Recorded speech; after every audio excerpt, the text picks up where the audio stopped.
Non, bah, là, ça, c'est un grand école de cinéma, je trouve. Moi, j'ai fait le Ritz quand j'étais jeune. C'était vraiment nul à l'époque. C'était une école de télévision. Et l'INSAS était déjà l'école du cinéma en Belgique. Et maintenant, le Ritz est devenu mieux et tout ça. Mais j'aime bien le mélange que je sais que l'INSAS a toujours eu des étudiants qui venaient un peu de partout dans le monde, quoi. Donc, ma question, c'est que qui n'est pas belge Ouais. et pourquoi vous venez à l'INSAS et tout ça. Il ne faut pas dépendre, mais j'aime bien cette mélange et cette attraction de l'école INSAS. Yves est maintenant là, mais et là, j'ai un peu regardé les autres émissions. J'ai vu Ella et j'ai vu Pierre. C'est quand même des gens qui ont fait des kilomètres dans le métier du cinéma et qui sont très bien. Et je pense que j'ai été assistante de tout le monde un jour ou plus. Donc, je vous admire beaucoup et j'aime bien que vous donnez votre expérience aux étudiants, quoi. Tu vois, Ben c'est- oui, écoute, c'est un peu, moi personnellement, c'est en tout cas, c'est le, comme j'ai eu la même chose quand j'étais à l'INSA, je trouve que c'est normal que je le fasse un peu. J'ai eu des profs ben, que tu connais aussi, Luc Drion, Yvan Dermeer, Willy, Oui, oui, oui. Willy Ils étaient Stassen. profs à l'époque et Ben, il toi, tu as été commençait là? en fait, il commençait Oui, vaguement, oui, il faisait des interventions. Voilà, donc après d'autres aussi qu'on connaît, puis, Patrice Payen, oui.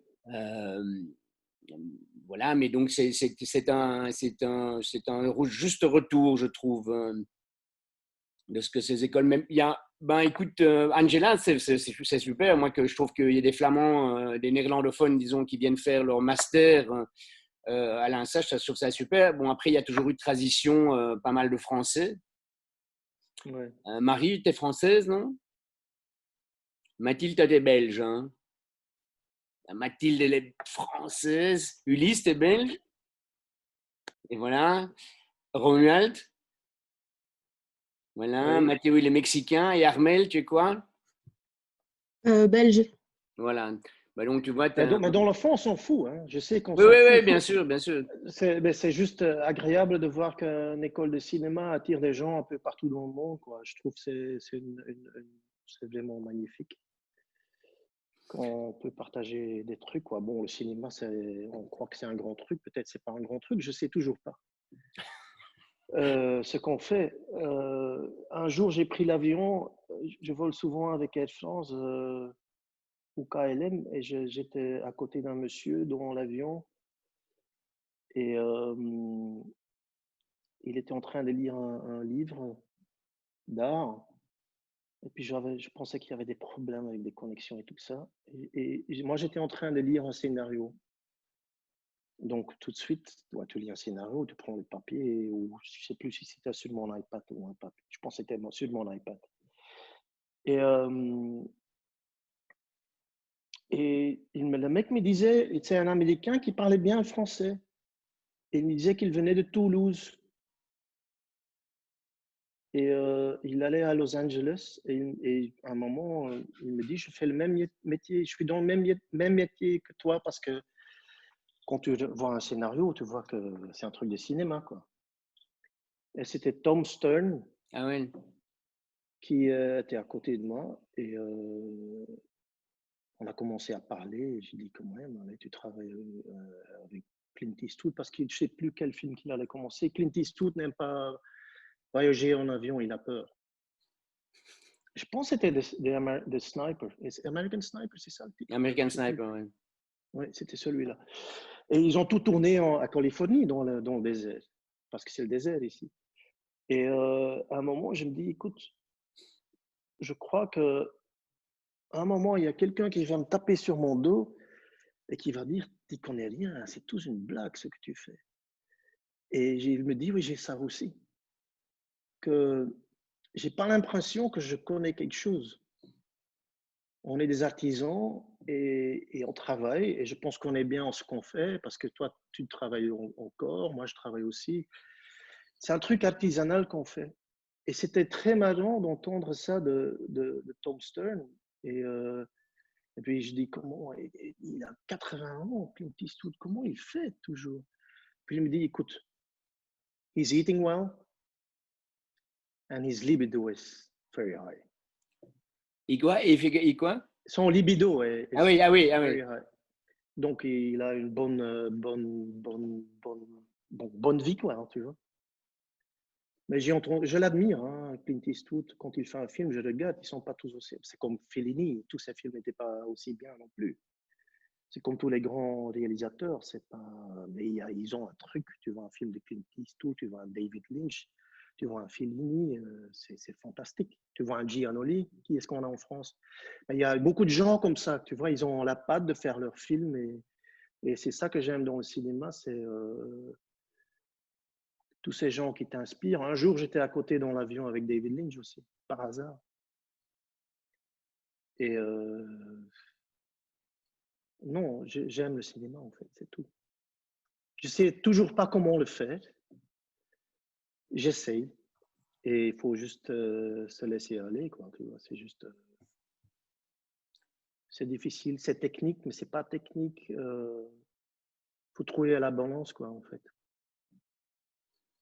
Entre technique et pas technique. Et qu'est-ce qui t'attire plus dans les films, Glyn, le côté justement un peu, parce qu'il y a plein d'aspects, comme tu le dis, dans un film. Il y a l'aspect aventure humaine, il y a le voyage, il y a le côté technique, il y a la rencontre avec les gens, il y a plein d'aspects différents. Qu'est-ce qui te...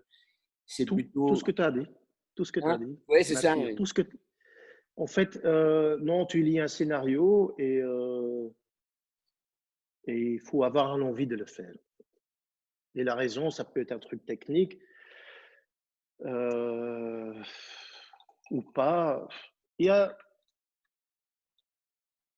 en gros, la règle, c'est que j'ai envie de travailler sur des films que j'ai envie de voir moi-même au cinéma ou chez moi. Et les histoires qui m'attirent le plus, c'est vraiment les histoires d'amour qui ne marchent pas. Donc plutôt, c'est souvent des films d'auteur, évidemment.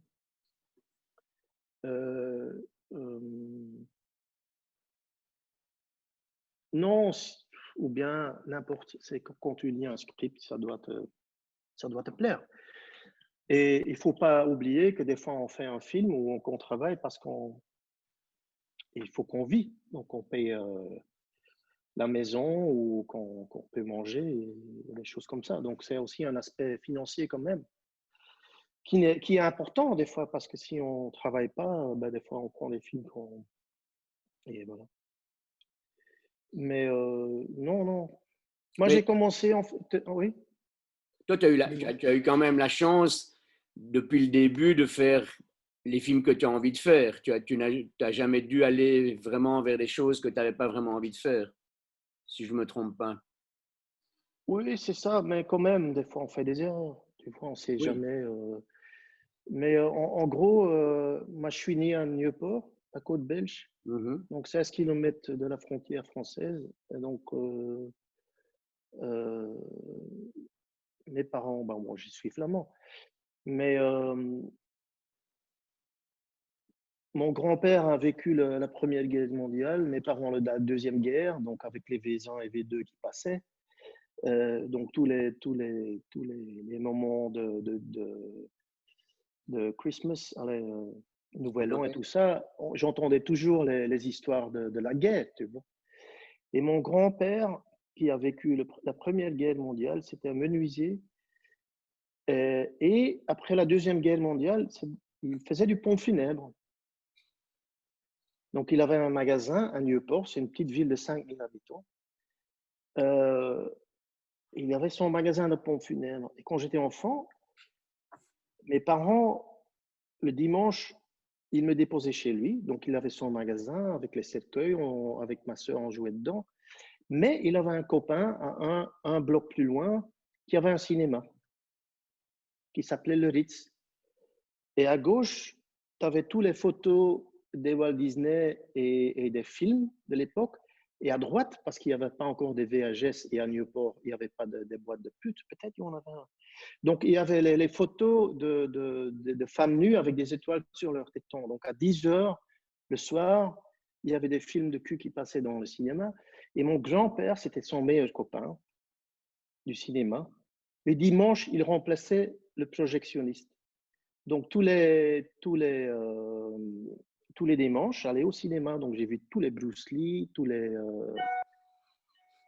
Godzilla. Après, j'étais plus aîné, donc j'ai vu plein de films, quoi. Donc, et puis, chez moi, à la maison, la Belgique, on est dans les années 70, on était déjà câblés.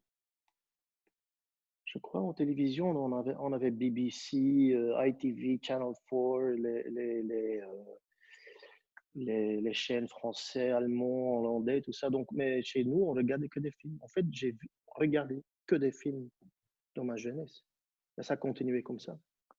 Et Et du puis, coup, tu as déménagé à Bruxelles pour aller au Ritz. ouais. Non, avant, j'ai fait architecture une année parce que je voulais aller à l'école de cinéma, mais bon, combien de films on fait en Belgique? Maintenant, plus qu'à l'époque. Donc, j'ai fait architecture parce que je trouvais c'est aussi l'art et du technique.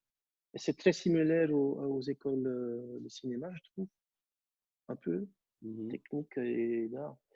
Et puis j'ai arrêté. Et puis mon papa et bon, ma mère ne travaillait pas. Évidemment, c'est cette génération.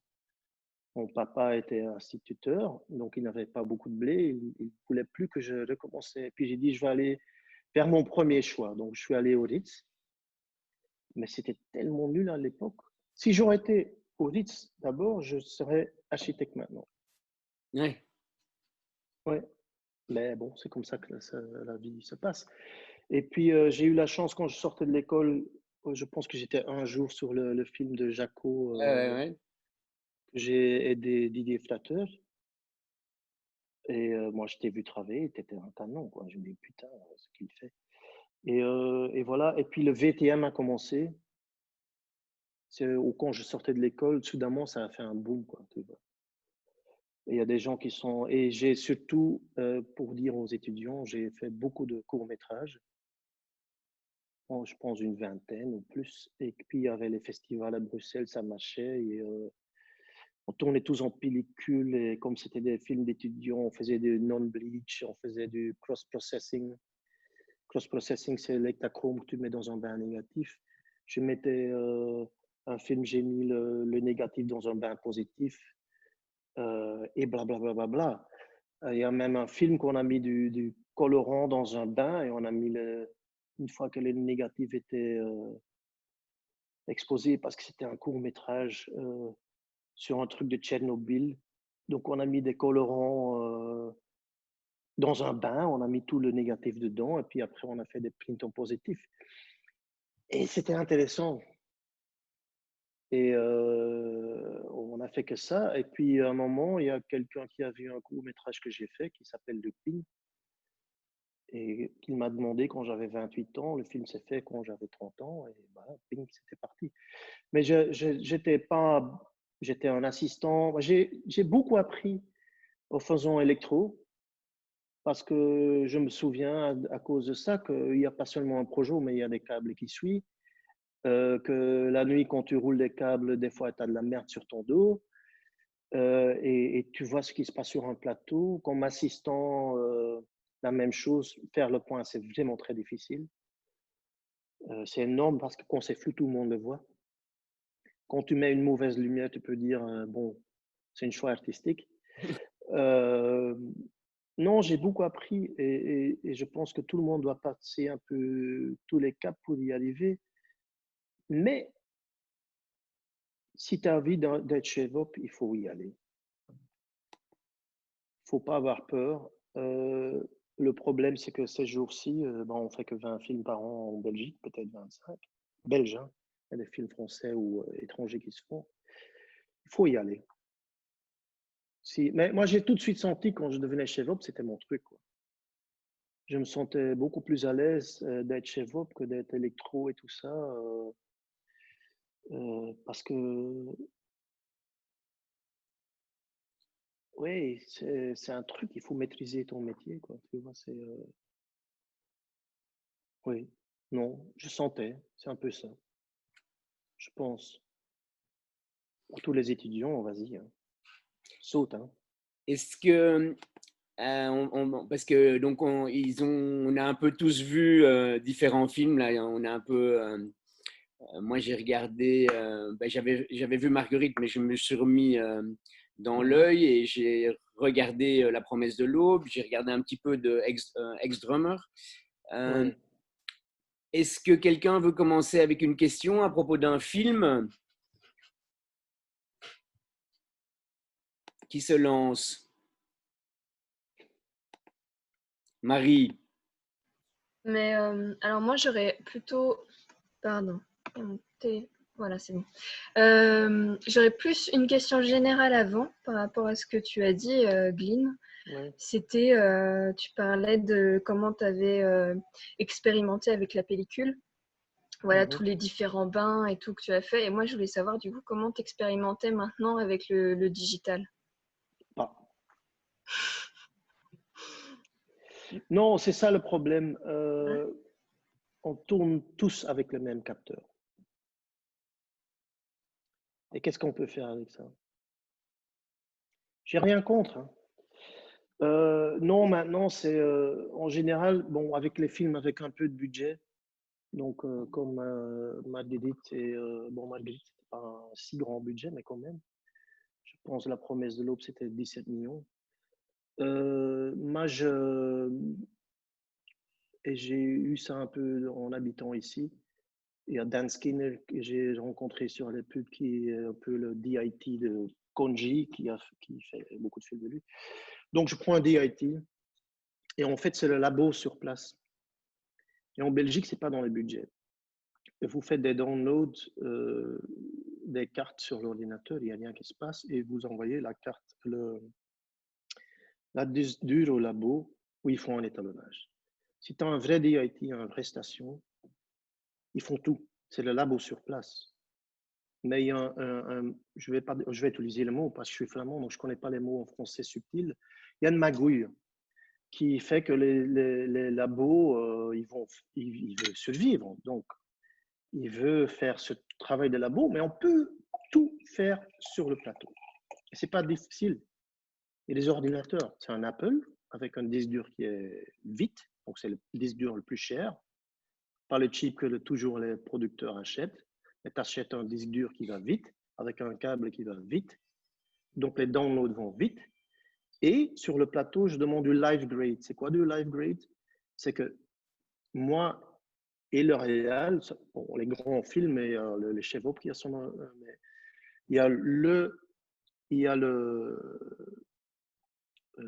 allez, le combo qui montre live quand tu tournes l'image étalonnée. Et c'est vrai que tu peux faire un étalonnage en numérique qui ressemble au no bleach, qui ressemble à n'importe ce que tu veux. C'est un LUT. Mais comme c'est un live grade, c'est pas un LUT que tu utilises pour tout, parce que chaque décor, en extérieur jour, en extérieur nuit, tu vois. Et pour faire, moi, je suis de l'opinion, tu peux pas faire les LUT pour tout dans le film. Mais tu as un look. Donc, il y a un étalonneur sur le plateau qui fait un live grade. Et quand il envoie les rushs, parce qu'il fait le labo, et on peut, donc, avec Marguerite, on avait la nuit, c'était en Wi-Fi, hein, ça partait, hein, la nuit. Et après, ils envoient la disque dure, mais pour le monteur, il recevait l'étalonnage du plateau du jour avant. Et en fait, c'est la seule façon de travailler pour moi en digital. Évidemment, souvent, les productions n'ont pas l'argent. Mais en fait, en Belgique, ils ne payent pas en pub pour les gens du Video Assist. C'est un métier. Ils ne payent pas pour le DIT. C'est le deuxième assistant qui doit vider les cartes en Belgique. Non, c'est pas normal. C'est un métier. Je comprends qu'il y a un problème avec les budgets, mais c'est pas bien. Donc, du coup, tu tombes dans des budgets qui sont un peu plus élevés où tu peux payer un Video Assist et tu peux payer. Souvent, on attend les câbles de Video Assist et ouais, le Video Assist n'est toujours pas prêt. Bah oui, il n'y a personne. C'est le deuxième qui doit le faire. Donc, ta question, c'était à l'étalonnage et tout ça, et le truc. Oui, je trouve qu'on peut faire de bonnes choses en digital, mais ça reste le même capteur. Les caméras, elle est même pour tout le monde. Là, je fais une série télé, j'ai jamais fait de télé. Je tourne pour la première fois avec la Venice, que je découvre, qui est quand même formidable. Je tourne avec des bougies. Je tourne avec des bougies, je mets rien d'autre. C'est un bon exercice.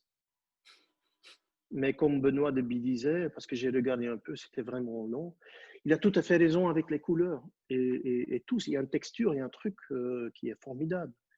Et si on me demande, tu veux tourner en pellicule, je vais tout de suite dire oui. Mais est-ce que le digital est mauvais? Non, non. C'est notre époque et on peut faire des très jolies choses là avec Voltaire. C'est incroyable ce que le Vénice fait. Et c'est intéressant. Et c'est ça que j'aime bien au cinéma et en ce qu'on fait. Il n'y a aucun projet qui est le même. Et tu fais beaucoup d'essais, Glyn? Non. Et, Non, non. et Oui. comment tu vas alors vers une caméra ou des objectifs? Parce que quand même, on voit que tu fais attention aux séries d'objectifs que tu emploies. Oui, c'est ça. Ce que tu Je entends. pense. Non, en fait, en gros, j'ai une maison ici à Los Angeles et je suis à 10 minutes de AAC Clubhouse où on fait des bonnes rencontres avec des grands chefs-op. Et 2 minutes plus loin, il y a Panavision. Et je suis vraiment un mec d'optique en fait. Et j'adore Panavision. Pourquoi? Parce qu'il y a Guy McVicker, il y a un des deux. Et quand je l'appelle, je dis j'ai un projet, je cherche une certaine image. Et il me dit ouais, viens la semaine prochaine, je vais te montrer quelques trucs. Et puis montrer des trucs. Et il sait que je suis assez hard, que je vais assez profond dans les choses. Mais ce qu'il y a avec Panavision, et je pense que maintenant à Londres le font, mais ce n'est qu'à Panavision, Woodland Hills et Hollywood. Il y a 2 techniciens qui peuvent toucher aux cailloux.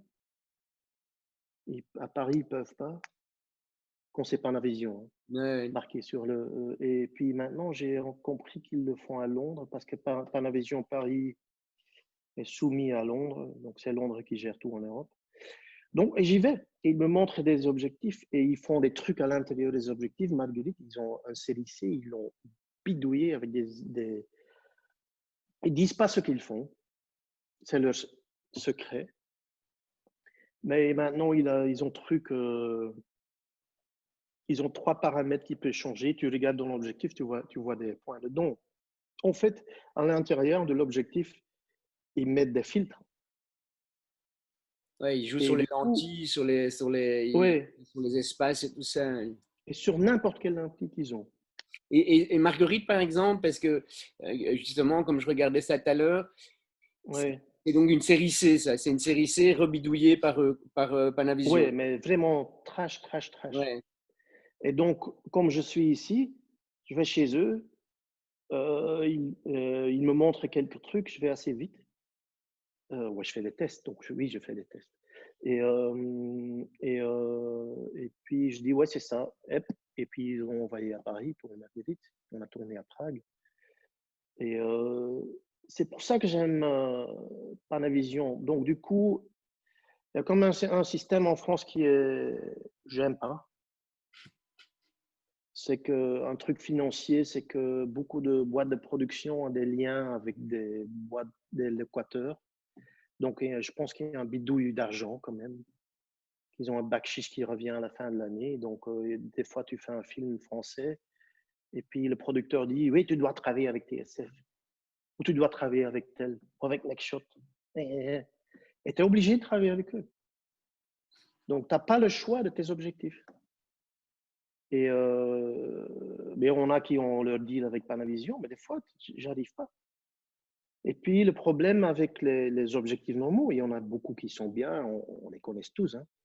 Moi, j'aime bien les coupes Pancro S2. Là, le dernier film que j'ai fait, c'était un truc de TSL, je crois, le bidouillé. C'est Ouais. vraiment très bien, mais c'est ce que c'est. Mais avec Panavision, tu peux mettre un peu plus de poivre, un peu plus de sel, un peu de truc. Tu peux aller où tu veux.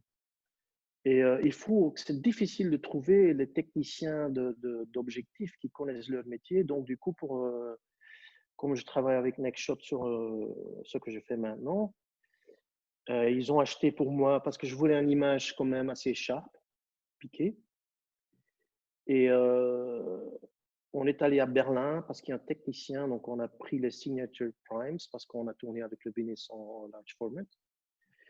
Et on est allé pour faire les tests. C'était très vite. J'ai dit tout de suite ce que je voulais. Et donc, dans le cul, tu peux mettre des dioptres ou des trucs.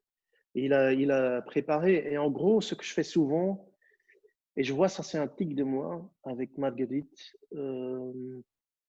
La promesse de l'aube, j'ai utilisé trois styles différents. Et en fait, je suis allé à Berlin et en gros, je vois pas bien. Je dois porter des lunettes. Mais c'est pas si mauvais que je dois porter les lunettes. Et dans la réalité, ce que je vois en vrai, c'est que les hautes lumières, ça bave un peu comme ça. Et en fait, c'est ça que je fais. C'est ça que j'ai fait avec Malédite. C'est ça que je fais avec Voltaire. Mais Voltaire, le truc, c'est que on peut pas voir qu'on n'est pas à Paris. Il faut que l'extérieur est cramé. Donc, avec les Vénices, je ne mets pas beaucoup de lumière à l'intérieur. Et l'extérieur est cramé et ça bave. Et donc, les objectifs qu'ils ont mis sur les Signature Primes, donc je suis allé à Berlin parce qu'il y a Kees van Oostrum, le président de l'AEC, qui m'a dit j'ai un bon contact. J'ai pris l'avion à Berlin et j'étais un jour et on a fait des essais. Donc, oui, je fais des essais. Mais les essais de lumière et tout ça, je trouve que pour le look, il faut être dans le vrai décor. Qu'on voit les couleurs que les décorateurs ont fait. Les costumes, en fait, les essais, je les fais vraiment au début du tournage, en fait. Ou peut-être le semaine avant le tournage, quand je trouve qu'il faut... On ne sait pas ce qu'on va faire si tu n'as pas le vrai décor. Et c'est vrai, quand on ne fait pas de test de visage pour la lumière et tout ça, on est quand même dans une autre époque maintenant. Que quand nous, on était jeunes, c'est que je regarde les photos des acteurs sur Internet et tout ça, et je commence à voir les problèmes de visage et tout ça. Problème ou pas problème, mais je regarde quand même. Et il y a un grand chef-op américain, excuse-moi, j'ai oublié son nom, je pense qu'il n'est plus en vie. En gros, il faisait ses essais, et c'est très intéressant.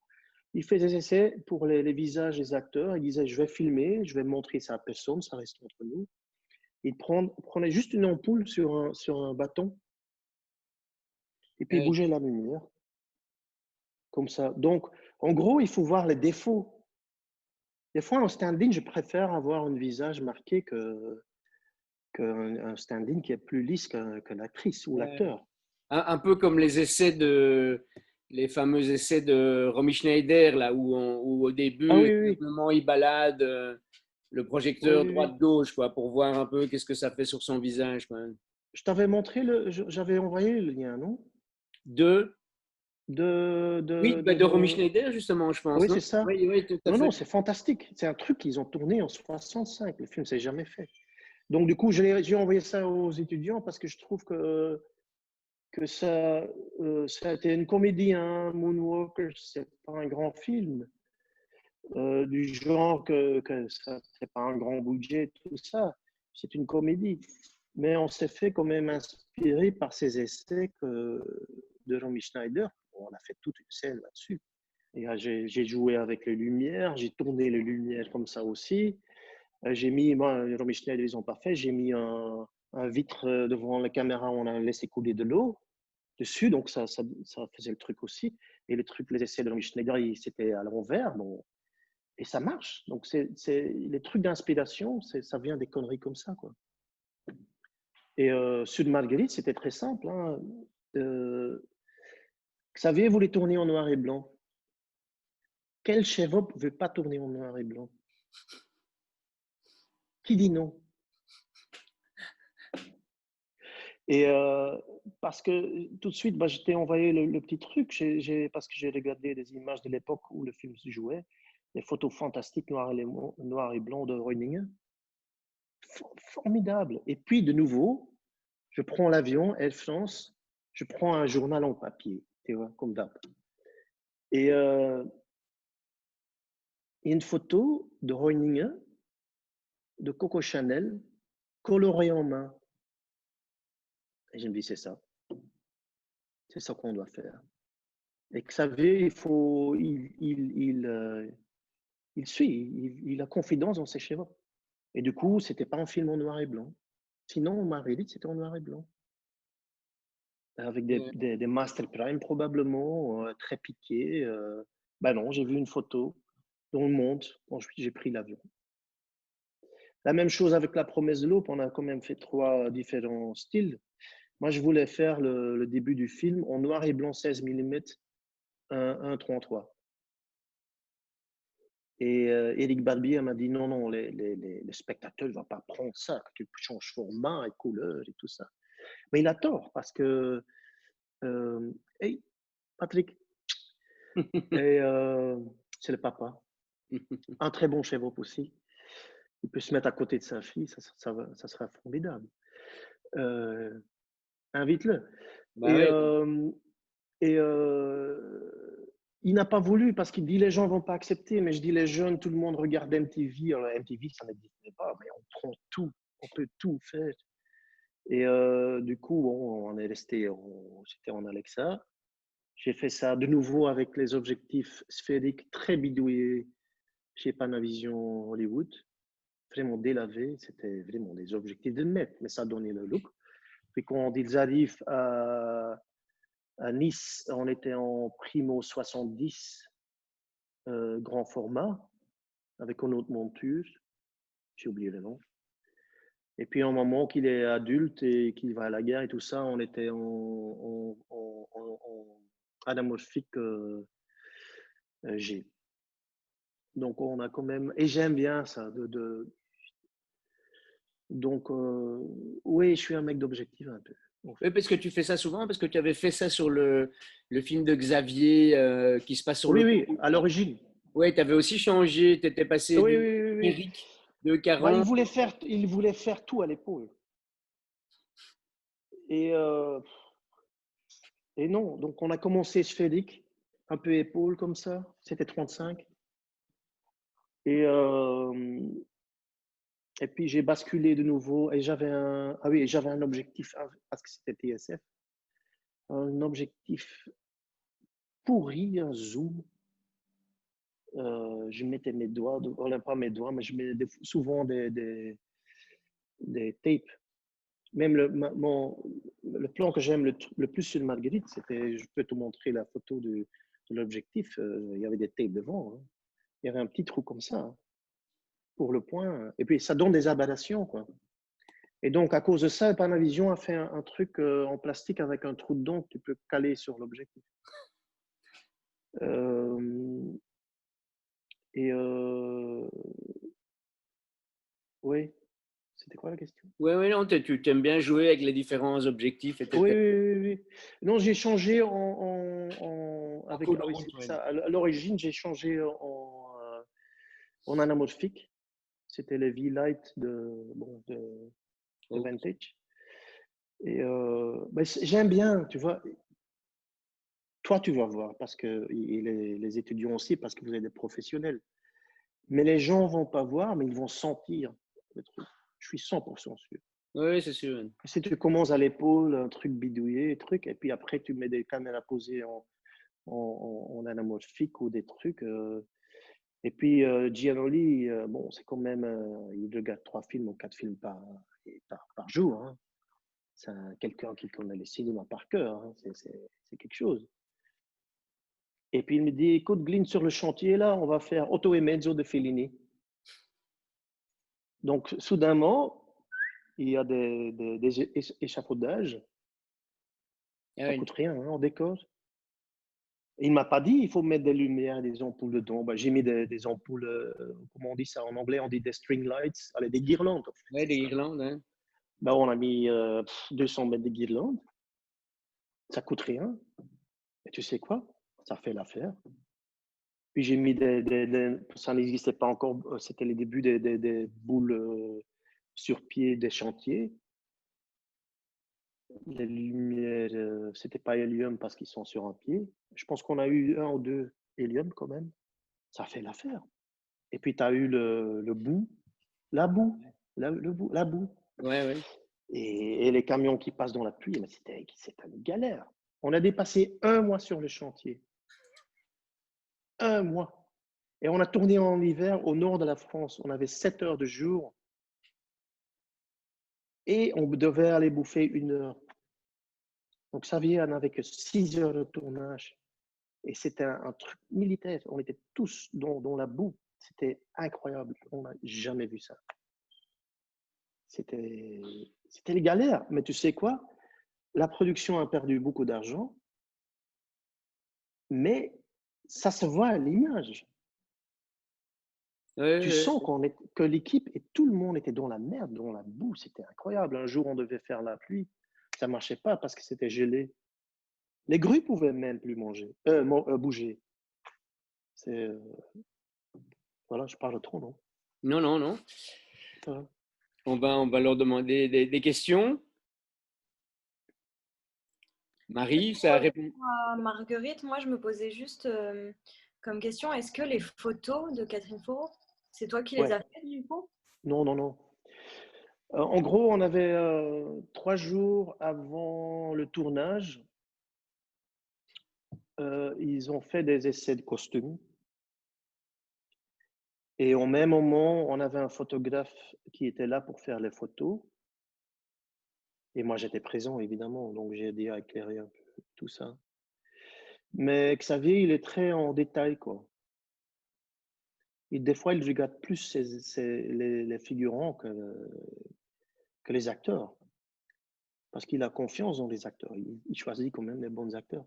Donc, il est très en détail. Donc, un petit photo de Catherine Fro dans le décor, c'est très important pour lui. Donc, il a vraiment pris 3 jours pour faire les photos. Ouais. Et c'était la semaine avant le tournage qu'on était là. Parce que, bizarrement, enfin pas bizarrement, mais Ouais. que ce soit dans Marguerite et dans La promesse de l'aube, parce que dans La promesse de l'aube, il y a tout le petit. Enfin, il y a plusieurs fois, je crois, des films en noir et blanc où il y a Pierre Nimet, Ouais. qui Ouais, est ouais. dedans et qui est incorporé. Comment vous avez fait ça? C'est refait complètement ou bien c'est filmé en partie C'est dingue, c'était beau, hein. Oui, c'est pas mal, c'est bien. J'ai oublié. Non, en gros, il y a des images, en fait. On l'a tourné en Alexa. Et puis, évidemment, j'ai pris les vieux objectifs que j'ai utilisés pour la première partie du film parce qu'ils sont très délavés. Donc, les objectifs étaient bien. Bah, tu mets le moniteur en noir et blanc, ça marche. Hein. Et après, évidemment, le gamin avec Charles de Gaulle et tout ça, c'est du CGI, c'est Ouais, une image. Je ne sais pas si vous avez regardé le making-of sur tout le ouais. truc qu'ils ont fait dans l'avion. Digital District à Paris, ils ont quand même fait un grand boulot. C'est énorme. Et c'est bien, vraiment bien fait. Donc, ils ont fait les trucs noirs et blancs aussi. Par exemple, quand il est dans son... C'est même le deuxième équipe qui a fait ça. Donc, il y a Pierre Ninet dans un Jeep. Bah, et le Jeep était à l'arrêt. Ils l'ont filmé contre un fond vert. Et après, ils l'ont incrusté dans un truc. Mais je trouve c'est vrai qu'ils ont fait un très bon boulot. Le gamin sur son cheval, ça, je pense, c'est du vrai. Je pense qu'ils ont ajouté un peu de grain et tout ça. Ils ont bidouillé l'image. Mais quand il ouvre une porte, c'est vrai. Non, non, non.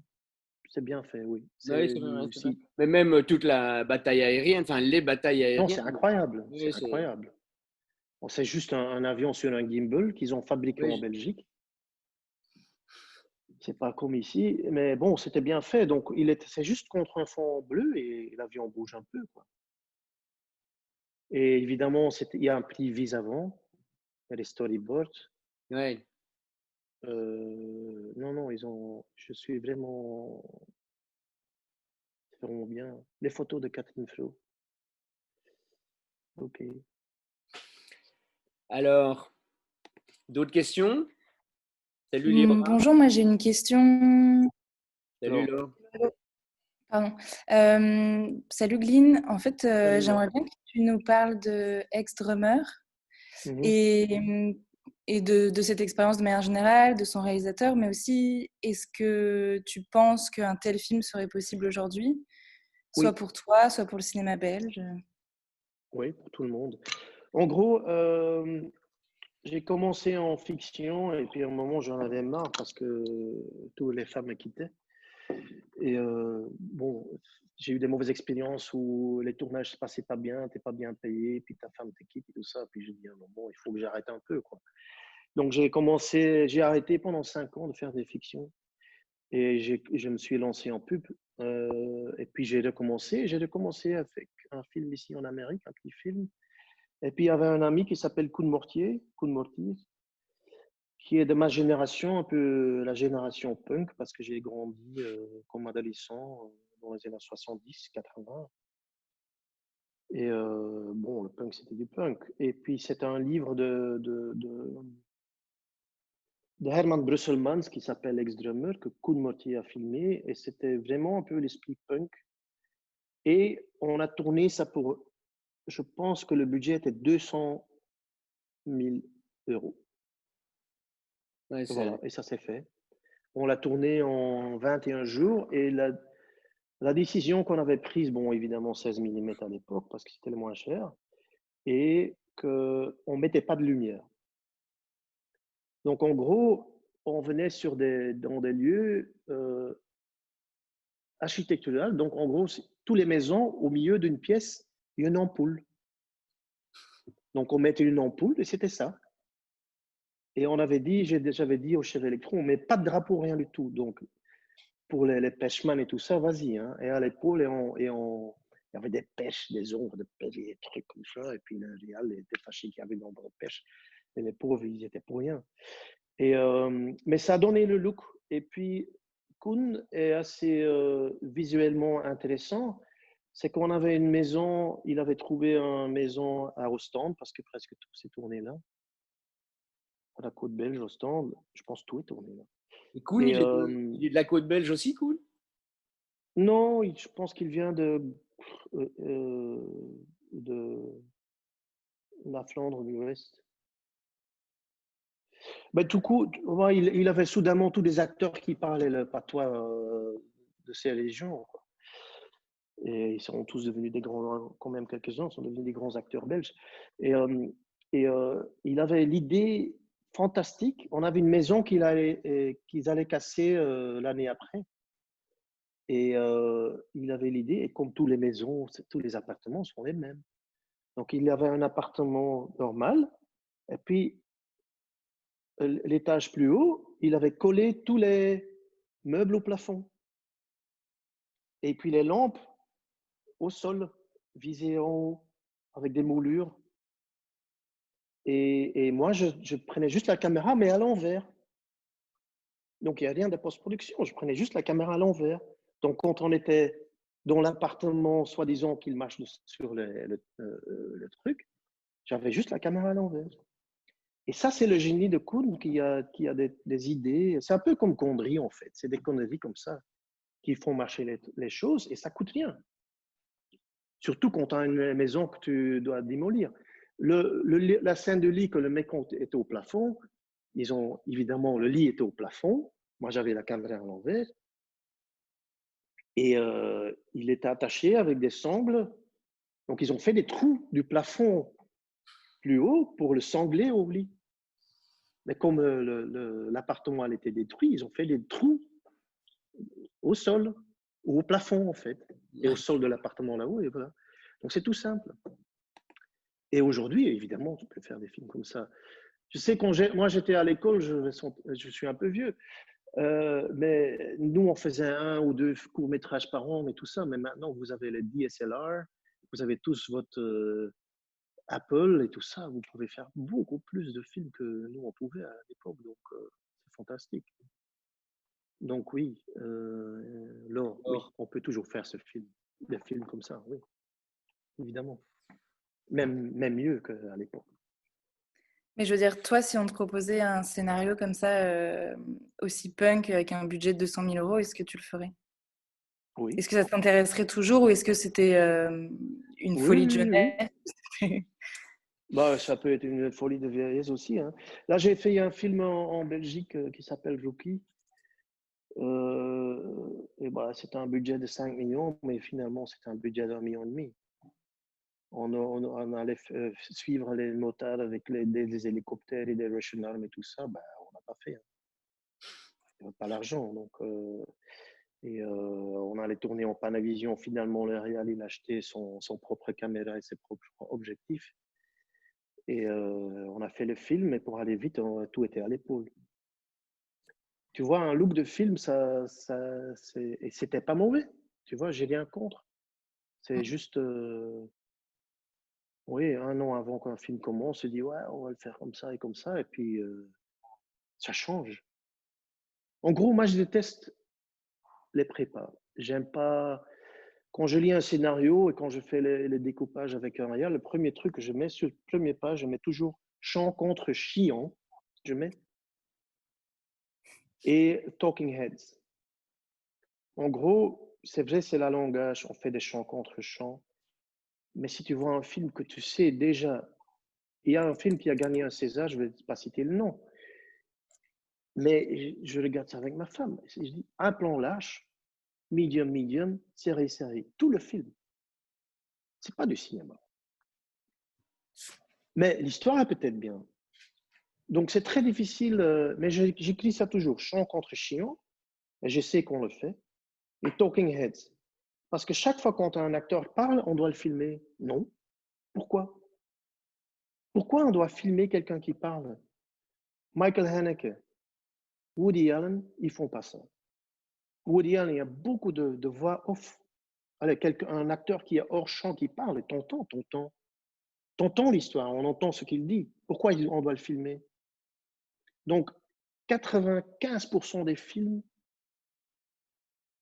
ça ne m'inspire pas. Je regarde parce que j'adore.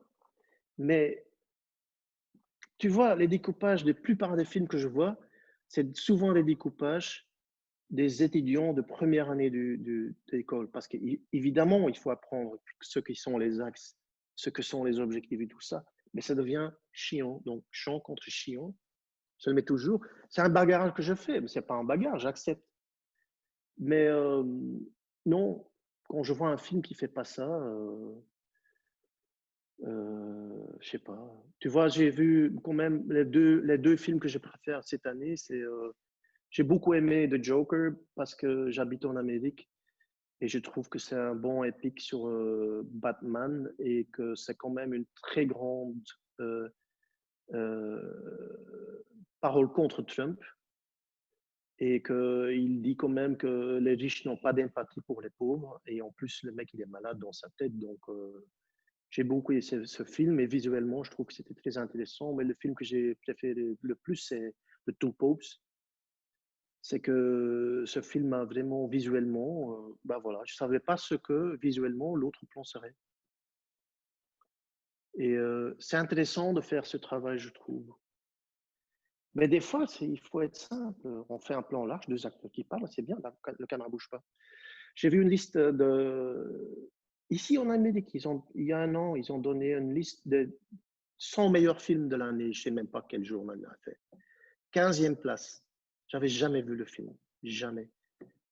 Jeanne Dillman de Chantal Akerman. Je dis, putain, 15e place. C'est quelque chose. J'ai jamais vu ce film. Et j'aimais pas les films de Chantal Akerman. Donc, YouTube, on peut le voir. Jeanne Dillman, YouTube, gratos, tu regardes. Un film très long et tout ça, comme elle le fait. Formidable. Incroyable. La lenteur des images, les trucs, et voilà, ce qui se passe à la fin, tout ça. Je ne sais pas si vous avez vu ce film à l'école, vous le montrez, mais je trouve On le montre encore à l'INSAS? Non, je trouve que c'est très intéressant parce que c'est un truc que je viens de découvrir. Et je me dis, putain. Et donc, le film que j'ai fait, on a fait un Jean Dillman. J'ai montré au réalisateur, là, regarde ce plan-là. Et puis, donc, on a Matteo Simoni qui est assis à table. Il y avait le Buttons qui fait tout hors champ en parlant. Et ça vient de nouveau de trucs qu'on voit. Donc, j'ai vu un film, j'ai vu une scène que j'aime. Elle fait un pain, je sais plus comment on dit ça en français. Il fait son pain, hein? Oui, ou elle Avec fait un la pâte, truc. quoi. Oui, mais trois fois dans le film, il fait du café. C'est toujours le même truc. Tu dis, Elle fait ses œufs, je me souviens, elle fait ses œufs aussi. oui, oui, c'est ça. Mais ça revient. Il n'y a rien qui se passe. Et puis, soudainement, bing.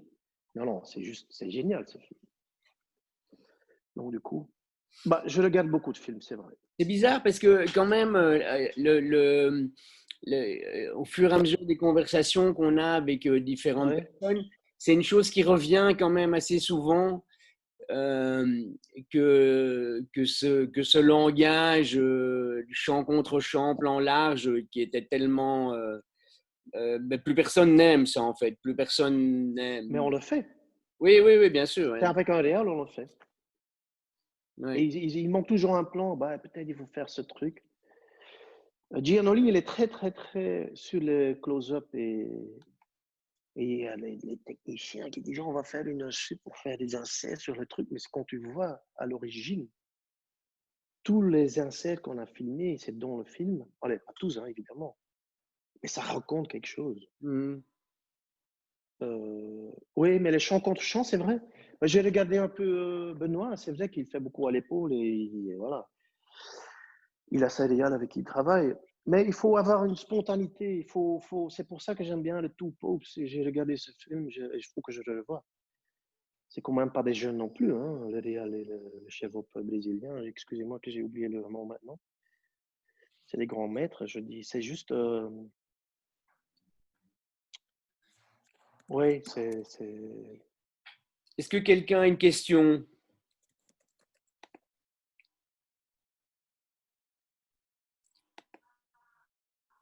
Marie a déjà posé beaucoup de questions. Hein. Ouais. Mathilde? Et Laure aussi. Angela, ça va? Liora? Ça va, peut-être on a un peu tout dit. Hein. Non, non, alors moi j'en ai Oui, plusieurs, Glenn. oui, Et je voulais te demander, quand je vois Marguerite, oui. donc c'est vrai que je me suis posé la question souvent, tiens, c'est quoi comme focale? Est-ce que c'est flair? Ça me dérange, etc., etc. Finalement, non. En tout cas, je trouve que c'est tout à fait, ça va très bien dans l'esthétique du film. Et est-ce qu'il y avait une idée comme ça d'avoir une image un peu comme on faisait avant en pellicule, de sans blanchiment? Oui, bah oui, c'est ça le DIT. Hein. Oui, c'est ça. Évidemment, il voulait du noir et Du blanc et blanc, donc je blanc. ne vais pas lui donner. Et j'ai quand même un peu dit, écoute, je préfère en couleur, mais je n'ai pas fait couleur. Donc c'est vraiment noir et blanc. Par contre, sur les flares, j'ai eu des amis qui m'ont dit que les flares leur gênaient. Et des fois, c'est vrai que ça gêne. Voilà, tu joues les flares, tu les joues. Euh, euh, ça va? Attends, je vais prendre un truc. Euh,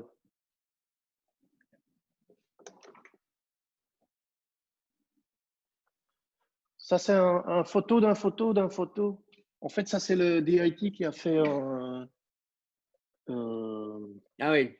c'est un style que j'ai pris du film de La promesse de l'aube. C'est Charlotte Gainsbourg. Donc, je l'ai imprimé en photo parce qu'on fait un concours à la maison avec ma fille, que tout le monde doit imprimer deux photos par an, un truc comme ça. Mais tu vois, ça, La promesse de l'aube, c'est assez noir et blanc. Et puis, tu vois, c'est ça que j'aime bien, les blancs qui bavent un peu ici. Mhm. Mais oui, non. Non, j'ai pas peur. Tu vois, des fois, quand je fais mes objectifs et trucs, et heureusement, il y a Xavier qui a confiance en moi. Mais le premier jour de tournage, je me dis, putain, imagine que le DA n'aime pas ce que je peux rien faire. J'ai pas d'autre objectif. Tu vois, si tu travailles avec des filtres devant ton objectif, tu t'enlèves les filtres et tu vas. Et la grande histoire de La promesse de l'aube, et c'est un peu ma mauvaise caractère, et pour ça qu'il y a des gens qui m'aiment pas. On a commencé dans La promesse de l'aube avec la scène des enfants dans la cimetière. Et donc, c'était un peu le look, c'est un peu plus ou moins la lutte de photos que je viens de montrer. Et on commence, et le producteur vient vers moi, Et il me dit, Glyn, tu peux pas faire ça. Je dis, pourquoi pas? Bah, TF1 va jamais accepter. Et je dis, mais c'est ça que je fais. Il me dit, tu peux pas, il faut qu'on parle. Bah, je dis, il faut prendre un autre chef-op. Alors, premier jour de tournage. Et moi, je dis ça à un producteur, c'est pas bien. Mais imagine que j'aurais changé d'idée et que je l'aurais suivi. Ça aurait été une image normale et j'ai dit ça. Donc, mais il y a des gens, j'ai eu un film qu'on m'a viré avant le tournage parce que non, en gros, une fois que j'ai une idée dans ma tête, j'y vais. Et, euh, et des fois, moi, j'ai fait des films avec des images normaux et tout ça. Hein. On va pas faire des trucs comme ça pour tous les films. Hein. Ça va, non. J'ai fait Guillaume et les enfants à table, c'était une comédie. Ouais, tout à fait. Tu vois, j'ai fait C'est d'autres toi qui as films. fait Bah, j'ai le dernier hein? film de Kuhn là, sur le cyclisme. Le cycliste, Non, j'ai pas fait. C'était Nicolas ah oui, Karakatsanis. c'est Nicolas, d'accord. Ouais. Et non, il faut avoir une vision et le suivre. On fait une comédie. J'ai fait une comédie avec Danny Boone aussi. Hein. Et alors, il y a un truc que je suis très admiratif, Glyn, parce que moi, c'est quelque chose que je Ouais, n'ose jamais, jamais, jamais faire, et que je ne sais pas ouais, faire d'ailleurs. ouais. C'est sans doute pour ça que j'ose pas le faire. C'est, par moment, tu oses rééclairer dehors, en fait, d'aller rajouter du soleil, enfin, de donner l'impression visuelle qu'on a du soleil, alors qu'on est par moment un temps gris, par exemple. Tu arrives à mettre quelque chose d'un peu chaud et que ça passe tout à Ouais, fait bien, aidé par le cadre, souvent. Quel ouais. est, tu n'as pas peur de ça, en fait. Tu fonces là-dedans. Oui, oui, oui. Mais tu vois, avec le dernier film que j'ai fait, j'ai rien fait. Oui, Tu vois, j'ai même fait des scènes, il y avait du soleil et pas de soleil, je tournais. Hein. Et si tu vois le montage, ça passe. Parce que j'ai fait un petit film, bah, j'ai fait Scorpion King 2 avec un Russell Mulcahy, c'était un tournage en Afrique du Sud.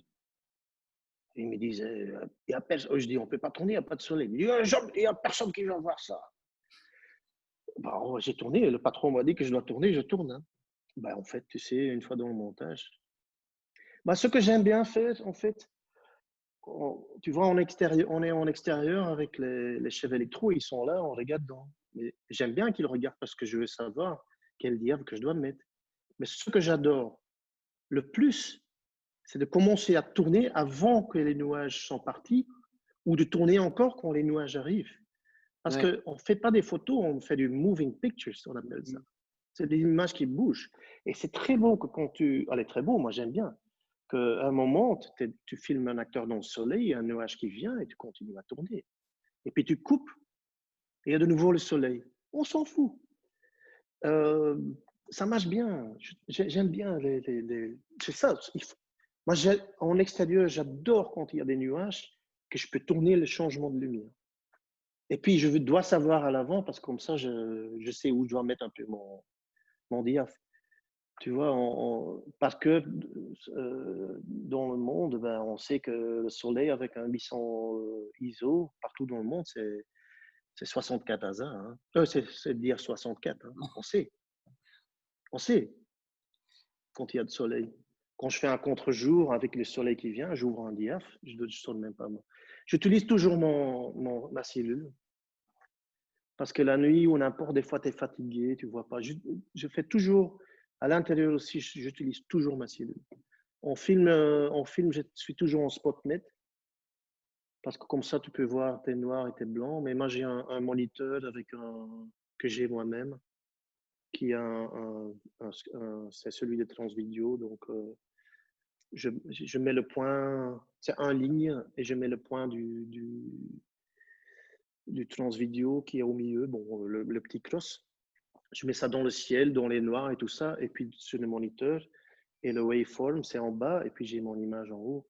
Donc, c'est un peu un spotnet digital, en fait, que j'utilise. Donc, et ce que j'aime pas, souvent, les DIT, ils sont avec Orette et tout ça, ils disent à l'assistant, il faut fermer un peu parce que c'est surexposé. Mais ils disent pas moi. Mais je dis, attends, je suis le chef-op, c'est moi qui dis ce qui est le DIAF. ou un assistant qui ferme un peu. J'ai entendu, ils ont fait un pub Bruno il y a une année en Portugal, et bah, c'était l'assistante qui devait mettre le diaph et le chef-op qui demandait comment je dois mettre quel diaph je dois mettre. Ben, c'est la seule chose qu'on doit faire, c'est faire un cadre et mettre le diaph. Et puis évidemment, le ballet des acteurs, parce que c'est ça, c'est des gens qui bougent. C'est ça qui est intéressant. C'est une chorégraphie. Et parce que donc, que ce soit La promesse de l'aube ou que ce soit Marguerite, Ouais. il y a quand même un nombre de comédiens, enfin énormément de comédiens et de qualité et connus, donc pas toujours facile à gérer. Et comment tu aimes bien ce travail avec les comédiens? Tu aimes bien Oui. comment dire, tu vois, c'est parce qu'évidemment, on sait bien, le chef opérateur, les comédiens ou les comédiennes vont toujours avoir un œil particulier avec lui. Est-ce que tu aimes bien ça? Tu aimes bien ce travail-là? C'est fantastique. C'est ça qu'on aime dans notre métier. Et en plus, si tu cadres toi-même, donc un jour, ici en Amérique ou n'importe, un jour, un réalisateur va dire non, je ne veux pas que tu cadres parce que c'est quand même le premier spectateur quand tu cadres. Donc, tu vois les choses, tu es proche des acteurs qui sont quand même les plus importants dans un film. On a beau à dire que le visuel est important, et c'est vrai que c'est très important parce qu'on crée un mood et c'est vrai que c'est très important. Mais c'est les acteurs, c'est un ballet, c'est des corps qui bougent. Ils donnent leurs lignes, leurs textes, des émotions, ils disent rien. Des fois, on voit leur visage, tu dis putain, ça dégage quelque chose. Hein. Donc oui, oui, oui. Non, c'est important. C'est pour ça que j'aime bien voir les acteurs avant. Ce que j'aime beaucoup en prépa, je déteste les prépas parce que j'ai écrit les 2 lignes là. Mais ce que j'aime bien, c'est quand je viens dans une production, et les production designers, donc C'est déco. ouais, les chefs déco, ils ont tous les sketchs et les photos et les lieux déjà sur un mur. Et tu regardes et tu dis, waouh, ouais. Et puis tu vas voir en repérage les vrais décors. Et puis c'est là où tout commence, quoi. Mais ça commence pour moi surtout euh, avec les photos et les sketchs des chefs déco, quoi. Avec les visages et les Et par lieux. exemple, la promesse de l'aube, si tu as vu le truc que je t'ai envoyé, tout était en noir et blanc du début du film. Hein. Mhm. Pas tourné en noir et blanc. Donc c'est n'importe. Le patron, après évidemment les producteurs, c'est les réalisateurs. On fait tout ce qu'ils demandent. Voilà, point. Et des fois, il y a des frictions, mais non. Bien. Marie? Ouais, moi je répondis sur dont tu parlais avec au début les chefs électro et ensuite Ouais. les assistants caméra. Et je voulais savoir si tu avais l'habitude de travailler avec une même équipe ou pas et quel échange tu recherchais avec par exemple, un premier assistant et peut-être ta recherche d'optique ou de caméra ou autre que juste peut-être la technique du point et avec un chef électro. Écoute, tout le monde dans une équipe, c'est des collaborateurs. Il faut qu'on les écoute. Et des fois, quand ils disent quelque chose, il y a du bon sens. Donc, il faut réfléchir. S'ils pensent que quelque chose est mieux ou pas, il faut écouter. Parce qu'ils apportent leur aide. Et moi, je suis à cette étude, je sais où je vais. Mais il faut être à l'écoute. C'est vraiment une équipe. Parce que moi, j'y connais rien. C'est vrai, je connais rien. Donc, si je dois savoir quelque chose des caméras, tu sais que ce que je fais? J'appelle un assistant ou j'appelle la boîte de location. Si, comme j'ai dit à Panavision, je vais chez Panavision pour bidouiller mon objectif, j'ai une vision. Mais comment le faire? J'y connais rien. Donc, il faut t'enterrer. Si tu prends une équipe avec qui tu entends bien, c'est merveilleux. Donc, j'ai fait beaucoup de pubs. Quand je vais en Afrique du Sud, je demande les gens que je connais, c'est pas un personne. J'ai une liste noire, il y a 3 noms dessus. Mais en gros, ce que j'aime bien aussi dans notre métier, c'est que des fois, je vais sur un plateau et je vois mes copains, je vois des amis. Et, et, et voilà, c'est des gens avec qui j'ai travaillé souvent. Et puis, je suis sur un plateau avec mes amis, qui sont des bons techniciens et tout ça. Et des fois, si les amis sont pas libres, on travaille avec quelqu'un d'autre, on découvre un autre ami. Et oui, ils sont très importants. Euh, Parce qu'évidemment, là maintenant, je travaille avec Luc Frison, j'ai Olivier Gazzetti en chef électro, et j'ai Steph comme machino. Bah, on a discuté, il ne voulait pas l'hybride parce que ouais, un P8, mais je dis un P8, ça wiggle-waggle, j'aime pas, je déteste. J'ai même utilisé le mot je déteste, un P8. Mais il a quand même poussé, il m'a écouté, mais des fois j'écoute. Et donc, c'est vraiment. L'équipe est vraiment important. Et en étant électro et aussi assistant, tu comprends qu'en fait, tout le monde contribue. Et comme quand tu as un bon équipe, que tu fais confiance, et on fait tous des erreurs, hein, tous. Hein. Et c'est ça qui fait un film. C'est ça. Et des fois, ça peut tourner mal. Ça s'est déjà passé dans ma vie. Qu'un réal m'aimait pas, ou voilà, c'est arrivé qu'un réal ne m'a pas aimé. Tu vois. Évidemment, ça fait partie de la vie. Mais c'est un vrai équipe, un travail d'équipe. Je ne sais pas si j'ai répondu à ta question, en fait, Marie. Si, en bonne partie, mais peut-être je me posais la question parce que du coup, je n'ai pas bien suivi. Du coup, tu n'as pas une espèce de famille du cinéma. Tu es content de retrouver des gens, mais finalement, tu es aussi heureux de rencontrer d'autres personnes. C'est Bah, l'idée. c'est comme dans la vie, hein, c'est comme Voilà. dans la vie. Et Parce que tu vois, si on demande à une équipe, peut-être le chef électro avec qui tu veux travailler, il est sur un autre film. Je ne vais pas être fâché sur lui. Ou qu'il choisit un autre film. C'est normal, c'est un truc de la vie. Dans l'amour, et avec, c'est plus difficile. Mais avec des équipes, non, non, tout le monde doit faire sa vie au mieux. La vie est trop courte. Il faut que, et aussi comme chef op, il faut que tu te sens bien avec les gens que tu travailles. C'est important.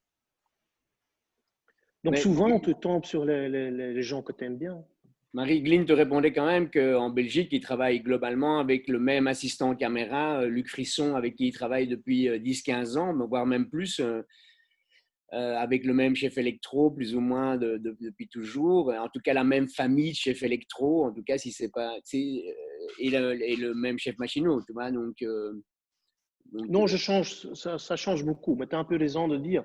Parce que, en gros, j'arrive sur un plateau, j'aime bien, tu vois, à midi, on ne peut pas. Mais en fiction, je ne mange jamais à midi, ou je mange un sandwich, où je fais mon propre salade. Et j'aime bien de m'installer sur le décor. À midi, je regarde, je m'assois, et je regarde la lumière qui monte. Et je suis là, et je pense au plan qu'on doit faire. Et donc, du coup, je ne veux plus m'occuper je sais, mais je ne sais pas. Je ne veux plus m'occuper de dire, bon, je sais, moi, je suis quand même un chef-op qui choisit un peu ses lampes et tout ça, et qui sait qu'il veut, mais je ne vais pas m'occuper à dire comment ils doivent mettre la lampe sur un pied, ou un tour, ou un nacelle, ou un truc, quoi. Non, non, non, à un moment, tu lâches ça. Parce que si tu es entouré avec des gens qui sont bien, parce que la plupart des gens sont bien, tu les laisses faire. Donc, du coup, à un moment, tu es juste occupé avec ce que tu dois filmer. Et tu sais même pas comment des fois les acteurs vont bouger et tout ça. Donc, en fait, tu restes un peu zen dans ta tête en pensant ça. Il y a Alain Davio qui est décédé il n'y a pas longtemps. C'est quand même le chef-op de E.T. Et je viens de lire un petit truc. Je lis pas, j'ai l'American Cinematograph, mais je lis pas. Mais j'ai quand même lu l'article sur lui qui disait qu'il insistait à Spielberg de éclairer le plateau avant les répétitions. Donc, il avait tout le plateau pour lui et l'éclairait. Et puis, les acteurs et le réalisateur pouvaient rentrer dans le décor. Il disait, souvent, les acteurs se mettaient aux bonnes places parce que c'était déjà éclairé. Mais ça, c'est vieux école, hein. Maintenant, ça ne se fait plus. Et c'est vrai que moi, sur les plateaux, en tournage, c'est vrai que quand je sortais de l'école, je faisais des dessins avec des décors et la lumière. Je mettais déjà les valeurs de +2, +3 sur le visage. Là, ça doit être -4 ou -5. Et je faisais des dessins. On n'avait même pas le décor. Évidemment, je devais tout jeter. J'ai travaillé sur mes courts-métrages comme ça tout le temps. Je faisais des dessins de tous les plans, des trucs, merde. Et maintenant, tu fais ça, je fais ça plus. Donc, tu te gardes au décor que tu as et tu as quand même une vision du style du film, quoi. Est-ce qu'on ne peut pas dire aussi, Glyn, qu'avec les années, parce qu'on Oui, on a tous fait ça et je pense que oui, tout jeune opérateur va commencer par faire des choses, je dirais, d'une façon très, pas studieuse, mais très pratique en fait. Il va se trouver. oui. Est-ce qu'on n'a pas tout ça avec les années qu'on lâche de plus en plus pour se concentrer sur les 2-3 choses qu'on aime vraiment bien en fait? Oui, tu as raison, tout à fait raison. Et aussi, moi, je dis aussi, on doit bien se préparer, mais le cinéma, c'est pas du mathématique. On peut changer d'idée au moment même. Et il faut être ouvert à ça. Donc, il faut être vigilant. En fait, il faut avoir une bonne équipe autour de toi. Et puis, quand tu as ça, tu peux te concentrer sur ça, ce que tu viens de dire. Et que tu sais qu'à un moment, il y a soleil le matin, à l'après-midi, tu sais maintenant, avec tous les apps qu'on a sur nos iPhones et tout ça, il va pleuvoir.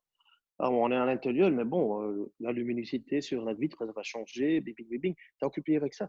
En fait, tu es occupé avec ton vrai boulot. Et c'est pour ça que c'est bien d'avoir une équipe aussi qui te connaisse un peu. C'est Ouais. ça qui est bien de travailler avec des gens que tu connais, parce qu'ils connaissent sur quoi tu vas tomber ou tu vas flipper. Ou flipper, c'est pas le mot, mais voilà. Mhm. Non, c'est un métier intéressant parce qu'en fait, le meilleur truc dans mon métier, je trouve, que j'ai rencontré plein de gens partout dans le monde, formidable. C'est vraiment quelque chose qu'on m'a donné, que j'ai rencontré plein de gens dans le monde et qu'on fait tous la même chose. Peut-être les systèmes de travail dans les pays sont différents et tout ça, mais on fait tous la même chose, on fait du cinéma. Et tout le monde comprend ça. Un Chinois, n'importe, un Argentin, un Belge, un Américain, on fait tous la même chose. Et on rencontre des gens et c'est fantastique. Et on voyage dans le monde. Et moi, je trouve que ça, c'est le truc le plus joli dans notre métier, à part de l'art qu'on fait, en fait.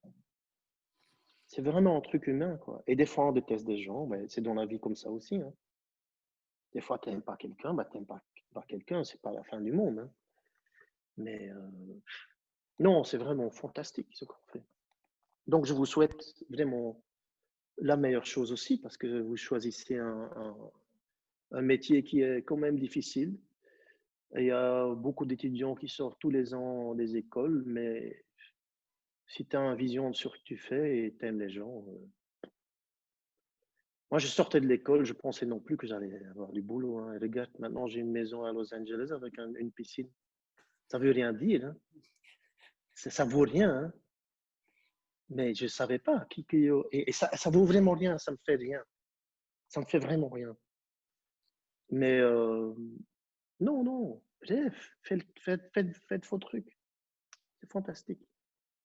Et surtout, tourner avec ça. Tu vois, quand je commençais, je faisais un court-métrage, j'étais assistant de Jan Van Kay, grand chef-op belge. Et je me dis, je vais essayer de faire un peu la lumière, ce qu'il fait. J'arrivais pas. Impossible. Je voulais mettre la lumière qu'il faisait. Je n'arrivais pas. Non, il faut. En fait, ce qui est beau, c'est ce que tu aimes toi-même. Il ne faut pas essayer de. Bon, on voit des films et tout ça, mais non, on fait vraiment travail de ton cœur. C'est ça. Il ne faut pas t'inquiéter, tout va bien se passer. Marie. Liora, tu as une question? Liora n'est plus là. Simon? Je parle trop. Hein. Ouais, moi j'avais une question, mais parce que Glyn, donc tu parlais de Ouais. avec tes électros, Ouais, tu leur donnais beaucoup de liberté malgré tout. Je sais pas s'il m'entend encore. Non, non, je t'entendais pas, c'est pour ça. Il y a mon oreillette qui est D'accord. tombée. Redis-moi. Oui, donc tu disais que tu laissais pas mal de liberté à tes électros. Attends, hein. Que tu laissais pas mal de liberté à tes électros, mais que malgré tout, tu étais assez précis sur les projecteurs que tu voulais. Et donc, de quelle façon, en fait, tu leur dis exactement où tu les veux et lesquels tu veux, ou eux te connaissent et savent ce qu'ils vont mettre à la face, ou je veux dire en contre, par exemple. Enfin, j'invente, hein, mais est-ce que, à quel point tu es précis avec tes électros, quoi? Je donne, je m'étais mal exprimé, je donne presque pas de liberté à mes électros. Je sais ce que je veux et voilà, mais j'écoute. Parce que des fois, il peut avoir une meilleure idée et voir quelque chose que tu ne vois pas. Mais c'est rare. Donc, je ne donne pas beaucoup de liberté, mais il faut être à l'écoute de tout le monde. Parce que ça peut vraiment améliorer les choses que tu fais. Parce que des fois, tu peux être concentré sur un cadre, un truc, et tu n'as pas vu une chose. Souvent, les assistants, surtout les assistants caméra, Eglin, il y a un pied dans le champ, là. Ton cadre, ah, j'en ai pas vu. N'importe, il faut être à l'écoute de tout le monde. Et les projecteurs, je pense que chaque chez VOP aime un peu ses outils, en fait. Moi, j'aime bien 24 kilos tungstène quand il y a du soleil, mais ces jours-ci, il n'y a plus de budget ou n'importe. Ou je prends toujours un pass 64. C'est bon, j'ai vu ça quand j'étais à l'école de Robbie Richardson. Il fait ça toujours. Ça coûte rien. Ça, mais ça peut faire un éclat soleil. J'aime bien le tungstène. Toujours. Les 18 kilos maintenant, j'utilise. Sur Marguerite, j'ai surtout. En fait, Marguerite, c'était un noir et blanc, mais j'ai avec les dés comme en noir et blanc. Je voulais avoir des blancs et des noirs. Donc, mais bon, c'est une autre histoire. Euh, non, on a quand même. Tu vois, j'ai toujours, par exemple, un Lico. Comment on dit ça en français? Bah, le Joker Buck avec un Lico, avec les trucs. Parce que ça te sauve souvent pour. Tu peux le mettre au milieu d'un plafond. J'aime pas les plafonds techniques. Avec le nez focalisable, là, ouais, j'ai oublié. Oui, oui, oui. Aussi, ouais. Parce que tu vois, des fois, tu tapes ça sur un plafond, là, on tourne dans des châteaux et tout ça, tu peux rien mettre. Donc, ouais, des fois, tu tapes ça dans un plafond. Donc, c'est des petits trucs que j'utilise pas souvent, mais c'est toujours dans le camion et des fois, ça sort. Et j'ai quand même aimé les light mats et puis les LED mats. Non, non, je fais vraiment une liste avec les choses que j'aime, en fait. Et des Mais fois, j'aime bien sortir un 5 kg tungstène pâte. Mais en fait, Simon, je pense que ce que Glyn disait tout à l'heure, c'est que quand quand tu débutes, c'est même pas question que tu es jeune chef opérateur, quand tu débutes, tu te dis, mon 24 kilos, il sera sur une tour de 6 mètres, etc. Ou après, il sera à telle hauteur, mais sur une grue, etc. Et en fait, à un moment donné, tu te rends compte, c'est pour ça que Glyn, quand il a parlé de ça, il a récupéré juste ce qu'il disait, c'est que quand tu as des gens qui te connaissent, ils savent bien qu'ils vont pas le mettre sur une tour parce qu'ils savent que Glyn va vouloir qu'il soit un peu plus à gauche, un peu plus haut, un peu plus à droite, juste à la limite du cadre pour pouvoir faire un flair, etc. Et donc, ils savent bien que, bon, avec Glyn, c'est plus facile de travailler avec une grue, par exemple, une nacelle, tu vois. Donc voilà, c'est ce genre de choses. C'est-à-dire que Glyn s'occupe plus de cette partie-là parce qu'il a les gens. Mais par contre, c'est lui, évidemment, qui dit et qui discute avec son chef électro, 24 kilos, est-ce qu'on prend un 24 ou un 18? Enfin, tu vois, voilà, les discussions, elles partent comme ça, quoi. Mais je pense que c'est ça que voulait dire Glyn. Oui, pour revenir sur Marguerite, comme il voulait tourner en noir et blanc, je m'avais dit, je vais faire un film couleur, mais en noir et blanc. Donc, je voulais avoir des blancs à 100% et des noirs à 0%. Et en gros, j'éclairais en noir et blanc. Et puis, j'avais dit ça à mon DIT, j'éclaire en noir et blanc, donc je veux voir des blancs et des noirs. Et puis après, tu mets un tout petit peu de couleur. Et voilà. Et j'étais pour un masterclass pour l'ASC à Séoul il y a quelques mois. C'était quand? Je pense que c'était en décembre.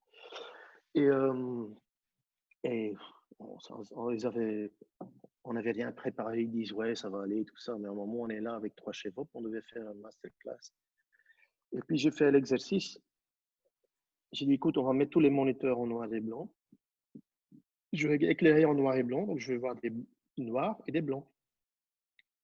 Parce que ces jours-ci, avec les caméras digitaux, c'est un peu sauce tomate, quoi. Ah, tu vois, c'est juste en tous les grilles, on a une gamme énorme et tout ça.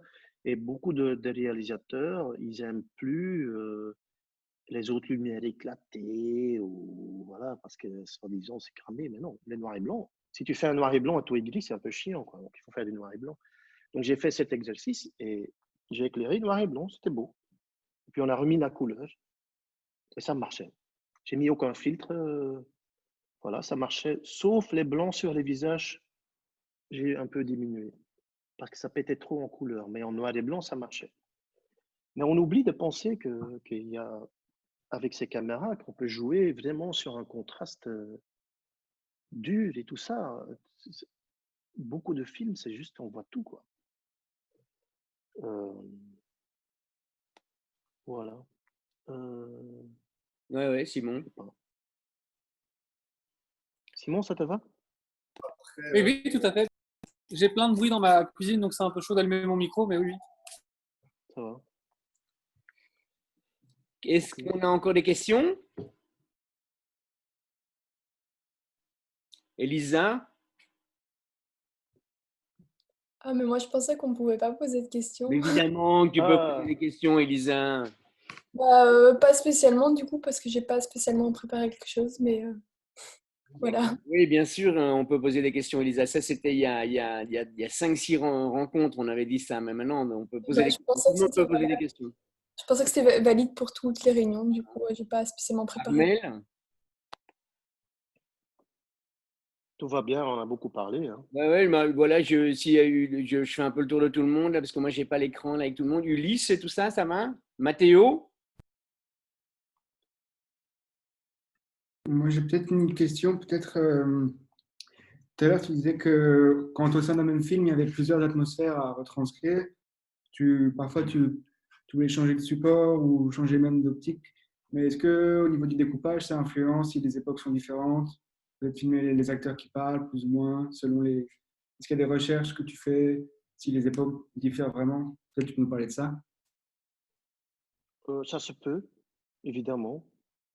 Qu'à un moment, tu te dis une partie du film, tu fais à l'épaule, et puis d'autres trucs, tu fais plutôt des plans larges, tout ça. Non, c'est une bonne question. Je trouve que c'est toujours des questions qu'on doit se demander. Et évidemment, faire la recherche là-dessus. Je vois surtout avec les réalisateurs français, l'expérience que j'ai, c'est qu'ils découpent le jour avant qu'ils tournent. Et j'ai fait un film comme ça où après 2 mois de tournage, les réals sont tellement fatigués que le découpage devient de plus en plus ridicule.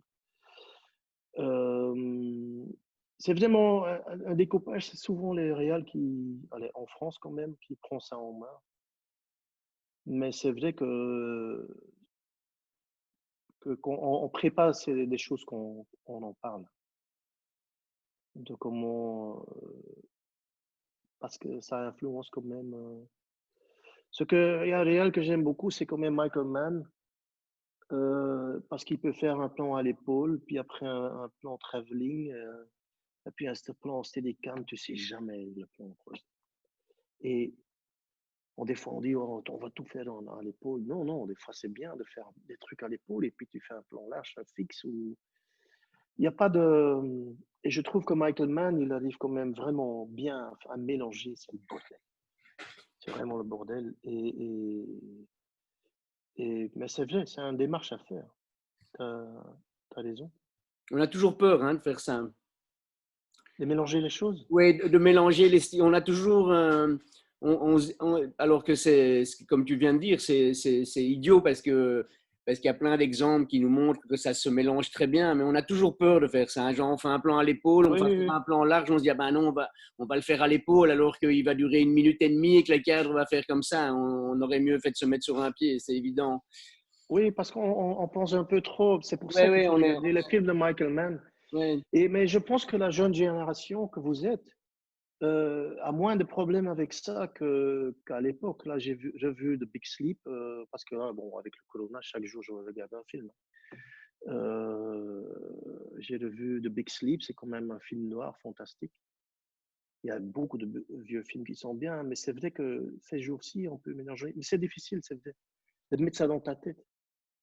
Mais Michael Mann, il faut regarder ses films. C'est juste ça que j'aime avec lui. Tu as l'impression comment on dit ça, improvise à l'instant, tout le temps, quoi. Mais bon, pour mettre un travelling de 100 mètres, comme Michael Haneke fait souvent, ou n'importe, il faut le mettre, hein, les 100 mètres. Ça, il faut préparer. Mais pour mettre une grue, et puis tu vas à l'épaule, et la grue est dans le champ, tu dois l'enlever, tu dois le mettre. Quel bordel. Mais on a vécu tout ça. Comme je dis, c'est pas du mathématique. Voilà. Bon, il faut bien préparer quand même. Est-ce qu'on a encore des questions? N'hésitez pas, hein, donc ceux qui pensent qu'on ne peut pas poser de questions, là, je ne sais plus d'où ça vient. Ça, Mathilde? Non, moi c'est bon. On a parlé de Marguerite au début et tu as répondu sans que je pose de questions. Donc ça m'a C'est vrai, 1h30 déjà. Waouh! Quand je dis je vais tenir un quart d'heure. Bon, ben, on va conclure ici. Glenn, un grand merci. Non, merci à tout le monde. C'est surtout les étudiants. Angela, good luck. Hein. Ouais. C'est Angela qu'on dit, non? Oui. Ouais, c'est ton nom, hein, Angela. Oh, oui, c'est ça. Good luck, bonjour à ton papa. Oui, et voilà, non, c'est vous qui. Je vous remercie. Je sais pas, j'ai dit que des conneries, mais c'est bien. Ben non, pas du tout, pas du tout, pas du tout. C'est toujours intéressant. Non, non, pas du tout. Et tous les étudiants ont fait ça bien, hein. Et il faut être sage. Hein. Ouais. À l'école, surtout pas. Salut Glenn, un grand merci. Salut. Ouais, ciao, ciao. Salut. Good luck. Hein. Les examens, vous passez tous et voilà.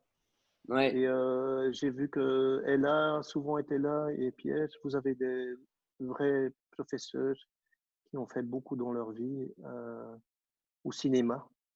Je pense que ils vont dire des conneries, mais ils vont dire beaucoup de bonnes choses. Voilà. Ciao Glenn. Merci. Hein. Bon retour, bonne journée à tout le monde. Bon retour en Belgique. Ouais, je vole samedi. Je dois faire ma valise. Ouais. Salut. Ciao. Salut.